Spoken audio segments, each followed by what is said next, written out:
السلام علیکم ورحمۃ اللہ وبرکاتہ۔ نحمده ونصلي ونسلم على رسوله الکریم اما بعد۔ آج ہم نماز پڑھتے ہوئے کہ سجدے کی حالت میں انگلیوں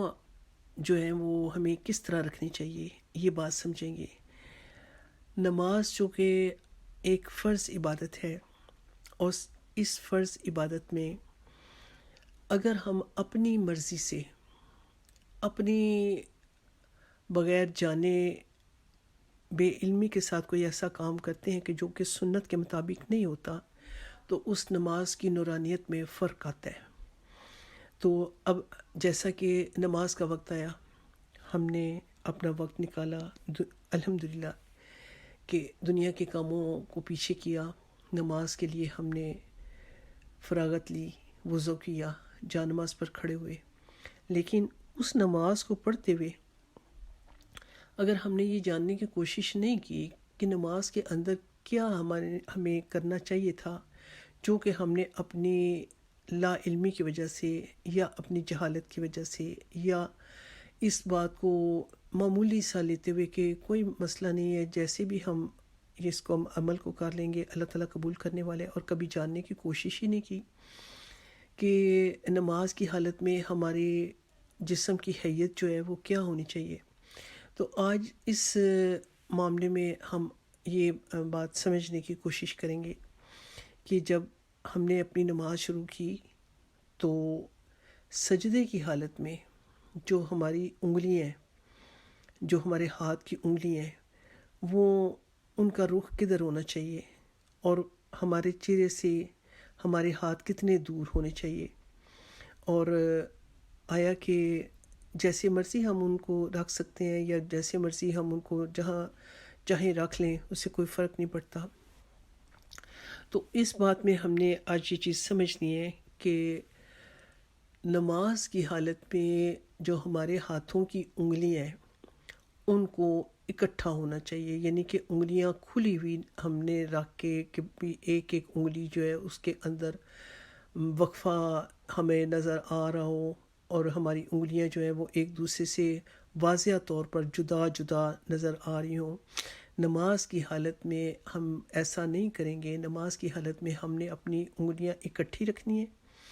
اور ہماری انگلیاں جو ہیں ان کا رخ جو ہے وہ قبلہ رخ ہونا چاہیے۔ یہ نہیں کہ ہم نے ہاتھ رکھے اور ہمارے انگلیوں کا رخ جو ہے وہ ہمارے اپنے ہی چہرے کی طرف ہم نے کیا ہوا ہے، یعنی کہ ہاتھوں کو ہم نے ٹیڑھی پوزیشن میں کیا ہے اور وہ ہمارے اپنے چہرے کی طرف انگلیاں جو ہیں ان کا رخ ہے۔ تو اور اسی طرح یا ایک ہاتھ آگے ہے اور ایک ہاتھ جو ہے نا وہ دوسرے ہاتھ سے پیچھے رکھا ہوا ہے، یا ہم نے ہاتھ رکھے ہیں اور اتنی دور رکھے ہوئے ہیں کہ چہرہ ہمارا جانماز پہ ہے اور ہاتھ ہمارے بہت دور دور تک ہیں۔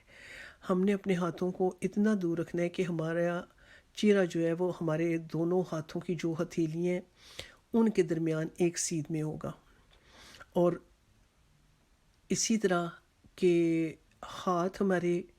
انگلیاں ہماری قبلہ رخ ہوں گی، قبلہ رخ کر کے، اور انگلیوں کو ہم اکٹھا کریں گے،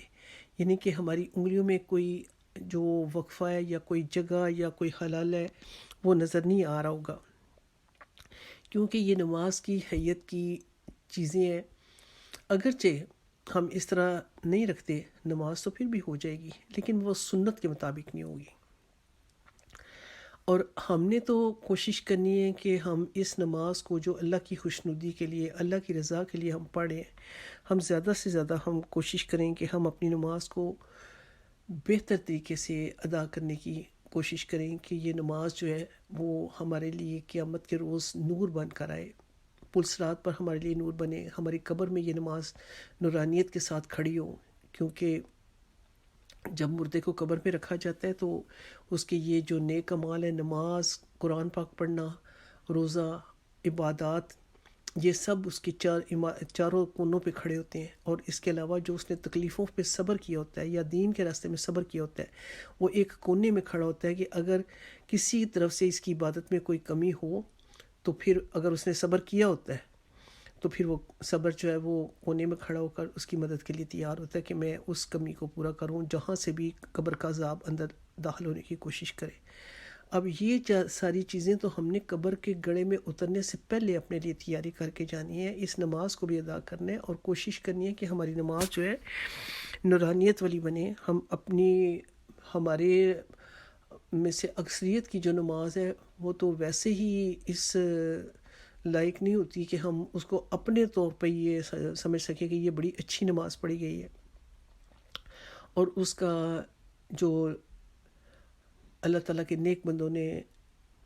اس بات میں آ کے ہماری جیسے ان کی رہنمائی کی ہے وہ یہ ہے کہ ہم نماز شروع کرنے سے پہلے اللہ سے دعا مانگ کے اور کوئی ایسا کام جو کہ نماز کے اندر خلل کا اسباب بن سکتا ہو اس کو نہ کریں۔ مثال کے طور پر اگر کسی کو واش روم جانے کی ضرورت ہے تو پہلے وہ واش روم سے فارغ ہو کر تو پھر نماز شروع کرے۔ اگر کھانا بہت زیادہ بھوک لگی ہو تو یہ بھی فرمایا گیا کہ پھر تم کھانے سے فراغت پا کے تو پھر تم نماز شروع کرو شدید بھوک کی شکل میں، ورنہ تمہارا دھیان جو ہے وہ کھانے میں اٹکا رہے گا، کیونکہ اللہ تعالیٰ چاہتا ہے کہ میرا بندہ میرے سامنے کھڑا ہو تو یکسوئی کے ساتھ کھڑا ہو، اس کا دھیان میری طرف ہو، اور جتنی دیر بندے کا دھیان نماز میں لگا رہتا ہے اتنی دیر اللہ کی رحمت بندے کے طرف متوجہ رہتی ہے، اور جیسے ہی بندے کا دھیان ہٹتا ہے تو پھر یہ ہم حتمی طور پہ نہیں کہہ سکتے کہ اب اس نماز کو وہ درجہ ملے گا جو نیک لوگوں کی نماز کو ملتا ہے۔ تو ایسے ہی جیسے ہم دنیا کی چیزوں کے لیے کوشش کرتے ہیں، زیادہ سے زیادہ ان کو سنوارنے کی کوشش کرتے ہیں، اگر ہم دین کے لیے بھی نماز کے لیے بھی اپنے آپ کو سنوارنے کی کوشش کریں گے، قرآن پاک کو ہم تجوید کے ساتھ پڑھنے کی کوشش کریں گے، ترجمہ تفسیر پڑھنے کی کوشش کریں گے، محبت دل میں پیدا کریں گے، تو اللہ کریم اپنے بندے کی تڑپ کو دیکھتا ہے، اس سے دعا مانگیں گے تو اللہ کریم اپنے بندے کے اٹھے ہوئے ہاتھوں کو واپس نہیں لوٹاتا۔ جب بندہ اس سے توفیق مانگتا ہے تو میرا رب اس کو ضرور نواز دیتا ہے۔ اللہ سے دعا مانگ کے تو پھر ہم اپنی نماز کو شروع کریں، اور کوشش کر کے کہ نماز کے اندر تجوید کے ساتھ بھی دھیان رکھیں کہ ہماری تمام چیزیں جو ہیں وہ تجوید کے مطابق پڑھی جائیں، اور یہ بھی کوشش کریں کہ جو چیزیں ہم نماز کے اندر پڑھ رہے ہیں ان کا کم از کم ہمیں ترجمہ جو ہے وہ سمجھ میں آتا ہو۔ اگر ترجمہ ہمیں سمجھ آتا ہوگا تو پھر ہمیں نماز کو زیادہ اچھے طریقے سے ادا کرنے میں آسانی ہوگی۔ اور ایک اس میں یہ بھی حل بتایا گیا کہ آپ ایسے سمجھیں کہ جیسے آپ اپنے سامنے گویا کے تصور میں لکھا ہوا پڑھیں، تو ایسی صورت میں بھی نماز میں کافی حد تک آپ کی توجہ جو ہے ہماری وہ نماز کی طرف لگی رہے گی۔ نماز میں جو چیز پڑھ رہے ہیں اس کی تجوید کے رولز کا خیال رکھیں، دھیان دیں کہ آیا کہ ہم تجوید کے قواعد کے مطابق نماز کو پڑھ رہے ہیں، یہاں اس حرف کو اسی طرح پڑھنا چاہیے تھا، اس حرف کی ایسے ہی آواز نکلنی چاہیے تھی۔ جب دھیان ان باتوں میں لگے گا اور الفاظ پہ غور، تلاوت پہ غور، اس کے معنی پہ غور، تجوید کے قواعد پہ غور، اور پھر جو کچھ ہم اللہ سے مانگ رہے ہیں، اللہ کے سامنے نماز کی شکل میں درخواست اپنی پیش کر رہے ہیں، اس سب کا ترجمہ ہمیں آتا ہوگا تو ظاہری بات ہے پھر زیادہ انسان دل لگا کر اس نماز کو اپنے رب کی بارگاہ میں پیش کرے گا، کیونکہ نماز جو ہے وہ جب پڑھی جاتی ہے تو نماز پڑھنے کے بعد جس نے کوشش کر کے اپنی نماز کو سنوار کے پڑھا ہوتا ہے، نماز اس کے حق میں دعا کرتی ہے، اور جس نے لاپرواہی سے نماز پڑھی ہوتی ہے نماز اس کے لیے اس کے حق میں دعا نہیں کرتی، اور خدا نخواستہ یہ نماز وہ نہ ہو کہ جو کل کو قیامت کے روز بندے کے منہ پر دے ماری جائے کہ مجھے تو تیری نماز کی ضرورت نہیں تھی، تو نے نماز کے اندر اتنا بھی خیال نہ کیا کہ تو تھوڑا وقت نکال کر تو میری بارگاہ میں اپنے دل کو جمائے رکھتا۔ خدا نخواستہ یہ اللہ کی بارگاہ سے بندے کو سزا نہ ملے، یہ وعید نہ سننے کو ملے، یہ جھڑکی نہ سننے کو ملے۔ آج میں نے اور آپ نے اور سب مسلمانوں نے یہ کوشش کرنی ہے کہ ہم اپنی نمازوں کو سنواریں، اپنی آخرت کے لیے توجہ کریں۔ دنیا کو فکر میں ہم گھنٹوں کھپتے رہتے ہیں، لیکن اپنی آخرت کے لیے بھی وقت نکالیں، ہر روز اپنے دین کے لیے سیکھنے کے لیے کچھ نہ کچھ وقت نکالیں، تاکہ ہمارا ہر آنے والا دن گزرے ہوئے کل سے دین کے معاملے میں بہتر ہو، اور ہمیں خود خوشی ہو کہ کل ہمارے اندر دین کے حوالے سے یہ غلطی تھی، آج ہم نے اپنی غلطی کی اصلاح کی ہے، آج ہم نے اپنی غلطی کو سدھارا ہے، اور آج ہمیں یہ اس چیز کی سمجھ ملی ہے۔ تو ان تمام چیزوں کو ہم اپنی زندگیوں میں شامل کریں، ان کوششوں کو شامل کریں گے تو ہمارا رب ہمارے سے راضی ہوگا، اور ہمیں آخرت کی تیاری جو ہے وہ کرنے کا والوں میں ہمارا نام لکھا جائے گا، کیونکہ اللہ غافلوں کو پسند نہیں کرتا، اللہ کوشش کرنے والوں کو پسند کرتا ہے۔ اللہ کریم سورہ عنکبوت کی آخری آیت میں اللہ کریم فرماتا ہے وَالَّذِينَ جَاهَدُوا فِينَا لَنَهْدِيَنَّهُمْ سُبُلَنَا، کہ جو لوگ ہماری راہ میں کوشش کریں گے ہم ان کے لیے اپنے راستے آسان کریں گے۔ اللہ کریم کا وعدہ ہے اپنے بندوں کے ساتھ، اور اللہ کا وعدہ ہمیشہ سچا ہوتا ہے۔ اللہ مجھے اور آپ کو اور نبی پاک صلی اللہ علیہ وسلم کی ساری امت کو توفیق عطا فرمائے کہ ہم اس کے